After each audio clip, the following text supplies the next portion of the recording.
It started quietly, not with a spark, but with a pause that lingered a little too long.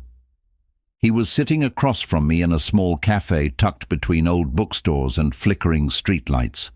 Outside, the rain drew streaks of light across the glass, and the city moved in slow motion.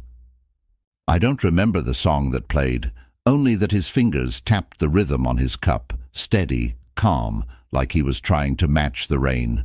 I looked up once, then again. He noticed, and for a moment, everything felt still. His eyes didn't ask for anything. They simply recognized something familiar, something quiet. The barista called my name. I took my coffee and turned to leave. That should have been it. But he smiled, not wide, not bold, just enough to make time breathe differently. I smiled back, and maybe that was how it began. A small shift in the air that would return days later. The next week, I saw him again. Same café, same corner. He looked up as if he'd been waiting. Maybe he was. Maybe I was too. I sat near him, pretending to scroll through my phone, though my heart was louder than the music.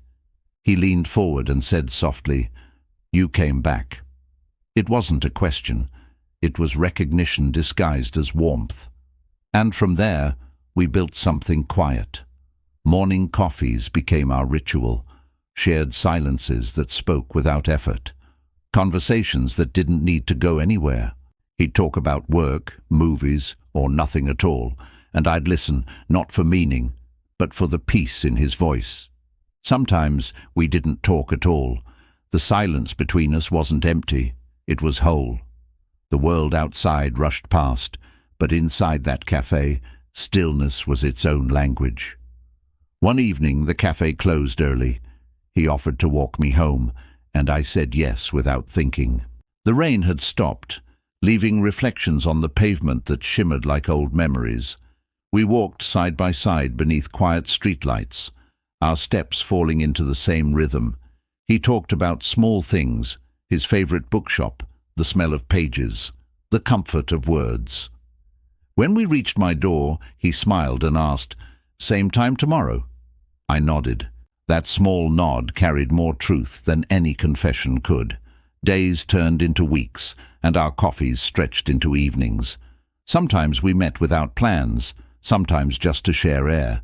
It wasn't love that burned, it was love that breathed, soft and unhurried.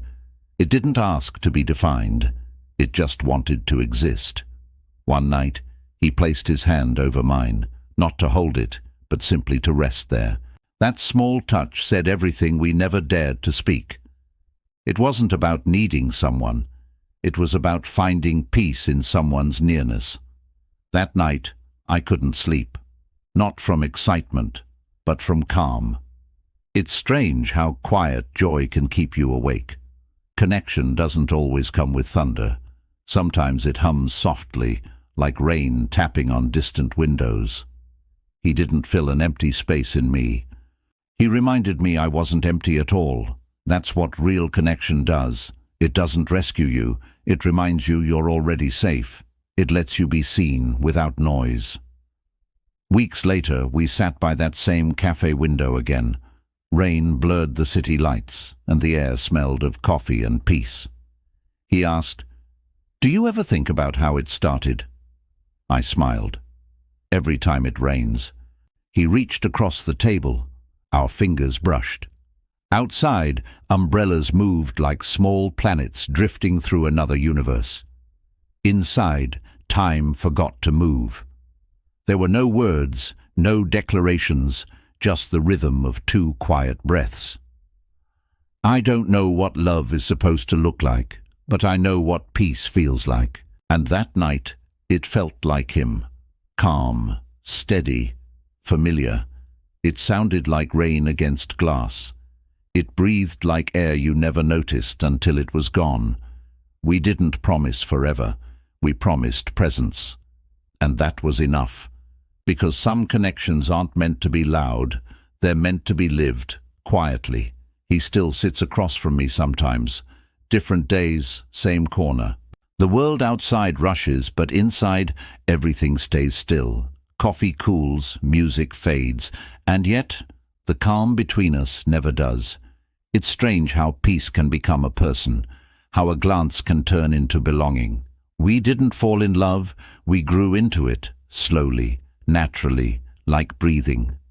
So when it rains again, and the window hums with distant echoes, I close my eyes and remember that first moment, that stillness, that calm. Because some moments never end, they just learn how to stay. And that was our first connection.